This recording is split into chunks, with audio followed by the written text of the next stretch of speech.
500க்கும் மேற்பட்ட தெருநாய்கள் கொல்லப்பட்ட சம்பவம் தெலுங்கானாவுல அதிர்ச்சியை ஏற்படுத்தியிருக்கு. இப்போ இது 500 அப்படின்றது கடந்த ஜனவரியிலேயே ஒரே வாரத்துல 500 நாய்களை விஷ ஊசி போட்டு கொண்டிருக்கிறாங்க.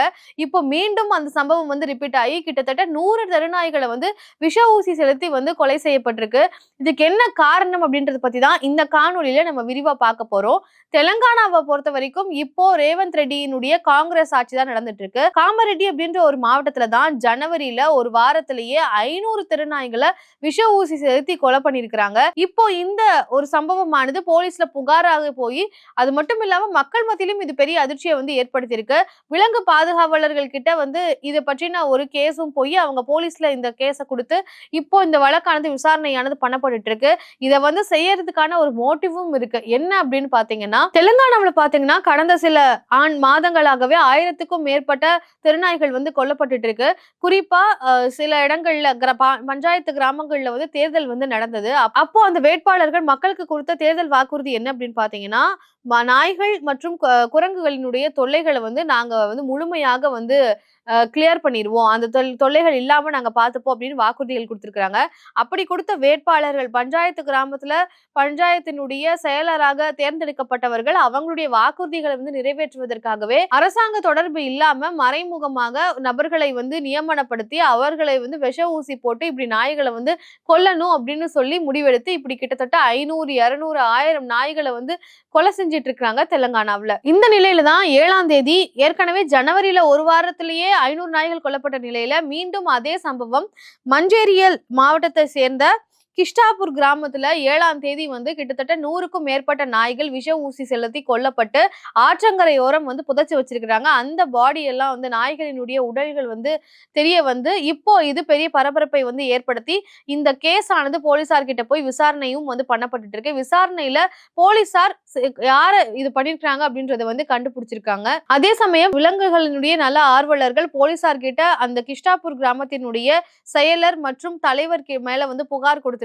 ஏன்னா அவர்கள் தான் இதுக்கு காரணம் அப்படின்ற மாதிரி அவர்கள் குற்றமும் சாட்டுறாங்க. அதன் அடிப்படையில விசாரணையில தெரிய வந்தது, கிஷ்டாபூர் கிராமத்தை சேர்ந்த இந்த பஞ்சாயத்து தலைவரும் செயலரும் இணைந்துதான் விஷ ஊசி போடுறதுக்காகவே 2 பேரை நியமனம் பண்ணி அவர்கள் நாய்களுக்கு எல்லாம் விஷ ஊசி போட்டு கிராமத்துல இருக்கக்கூடிய ஆற்றங்கரை ஓரமா புதைச்சிருக்கிறாங்க. அந்த பாடிஸ் வெளியில வந்துதான் விலங்குகளினுடைய ஆர்வலர்கள் புகார் கொடுத்து இப்போ அவர்கள் மேல விசாரணையும் செய்யப்பட்டு இருக்கு காவல்துறையினர். சோ இந்த சம்பவம் அந்த மக்கள் மத்தியில அதிர்ச்சியை ஏற்படுத்தியிருக்கு.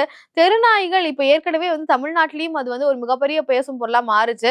தெருநாய்களை நீங்க பெட் பண்றீங்க அப்படின்னா அது நீங்க சரியான முறையில வளர்க்கணும், வாய்களெல்லாம் கவர் பண்ணிட்டு தான் நீங்க வெளியில கூட்டிட்டு வரணும் அப்படின்லாம் சுப்ரீம் கோர்ட்ல இருந்தே நிறைய ஆர்டர்ஸ் பாஸ் பண்ணியிருந்தாங்க. தெருநாய்கள் எல்லாத்தையும் பிடிச்சிட்டு போய் அதுக்கான ஒரு இடத்தை நம்ம பராமரிக்கணும் அப்படின்னு எல்லாம் நிறைய திட்டங்கள் எல்லாம் சொல்லப்பட்டது. ஆனா இது பிராக்டிகலா பாசிபிளா அப்படின்ற ஒரு கேள்வி வந்தது. இதெல்லாம் ஒரு ஃபியர்ல தெருநாய்கள்னால மனிதர்களுக்கு பிரச்சனை வருது, மனிதர்களை கடிச்சுது அப்படின்னு சொல்றதெல்லாம் கண்டிப்பா அதை நம்ம கிளாரிஃபை பண்ணணும். அது ஒரு பெரிய டாபிக் அப்படின்றதெல்லாம் எந்த ஒரு மாற்று கருத்தும் கிடையாது. நியானால கூட அது ஒரு பெரிய டிஸ்கஷனை கிரியேட் பண்ணியிருந்தது. ஆனா இங்க எதை மறக்கிறாங்க, இப்படி 500, 1000 நாய்களை கொல்ல வேண்டிய அவசியம் என்ன இருக்கு? விஷ ஊசி போட்டு கொல்லணுமா அப்படின்னா அது எவ்வளவு பெரிய தவறை இப்படி செஞ்சிருக்கிறாங்க. அரசாங்கத்துக்கு தெரியாம பொறுப்புகள்ல இருக்கக்கூடியவர்களே இந்த மாதிரியான ஒரு சம்பவத்தை செய்யறாங்க அப்படின்னா அவங்க ஒரு விஷயத்த மறக்கிறாங்க. ஃபுட் செயின் அப்படின்னு ஒண்ணு இருக்கு இல்லையா? ஒருத்தர் ஒண்ணு சார்ந்து தான் இருக்கிறோம் அப்படின்றது. நாய்கள் இல்லை அப்படின்னா அதனால விளைவுகளும் நிறைய இருக்கும் அப்படின்றத மறந்துட்டு அவர்களே இப்படி ஒரு முடிவு எடுத்து இயற்கையை கேள்விக்குள்ளாக்குற வகையில இப்படி நாய்களை கொல்றது அப்படின்றது திருப்பி அது மனிதர்களுக்கே தான் ஒரு வகையில பாதிப்பை கண்டிப்பா ஏற்படுத்தும். நாய்களால் மனிதர்களுக்கு பிரச்சனை இருக்கு, தெருநாய்கள் கடிக்கிறது அப்படின்ற அந்த ஒரு பிரச்சனைக்கு நம்ம கண்டிப்பா ஒரு தீர்வை ஏற்படுத்தணுமே தவிர அதுக்காக அதுகளை கொல்றது ஒரு அது கண்டிப்பா ஒரு தீர்வா இருக்குமான்னு கேட்டா நிச்சயமாக இருக்காது. அது கிட்டத்தட்ட ஒரு அநியாயமான செயல் அப்படின்னே சொல்லலாம். சோ இந்த சம்பவத்தை பற்றி உங்களுடைய பார்வை என்ன? இது உண்மையான ஒரு தீர்வாக இருக்குமா?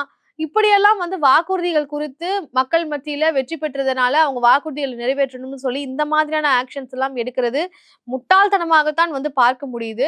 உங்களுக்கு என்ன தோணுது அப்படின்றத கண்டிப்பா கமெண்ட்ல சொல்லுங்க. தெலுங்கானா மாதிரியான இடங்கள்ல இந்த மாதிரியான சம்பவங்கள் நடந்துட்டு இருக்கு. நம்ம ஊர்லயுமே நம்ம தமிழ்நாட்டிலயுமே சில இடங்கள்ல திருநாய்களை கொலை செஞ்சதை நம்மளால பார்க்க முடிஞ்சது. நீயா நானா ஷோ முடிஞ்ச ஒரு வாரத்திலேயே விஷ ஊசி போட்டு சாப்பாட்டுல விஷ வச்சு தெருநாய்களை கொலை செஞ்சிருந்தாங்க. அது கண்டிப்பா ஒரு இன்ஜஸ்டிஸ் தான். சோ இந்த சூழல்ல உங்களுக்கு என்ன தோணுது அப்படின்றத கண்டிப்பா கமெண்ட்ல சொல்லுங்க. திருப்பியும் சொல்றேன். மனிதர்களுக்கு திறனாய்களால் பாதிப்பு வருது அப்படின்னா, அத ரெக்டிஃபை பண்றதுக்கு வேற சொல்யூஷன் தான் கொண்டு வரணுமே தவிர, கொல்றது அப்படின்றது கண்டிப்பா தீர்வாக இருக்காது. ஆனா, இந்த மனிதர்களுக்கு பிரச்சனை வரக்கூடியதுல கண்டிப்பா ஒரு சொல்யூஷன் கொண்டு வரணும் அப்படின்றதுல எந்த ஒரு மாற்று கருத்தும் கிடையாது. உங்களுக்கு என்ன தோணுது இந்த சம்பவத்தை பார்க்கும் பொழுது அப்படின்றத கண்டிப்பா கமெண்ட்ல பதிவு பண்ணுங்க. நன்றி.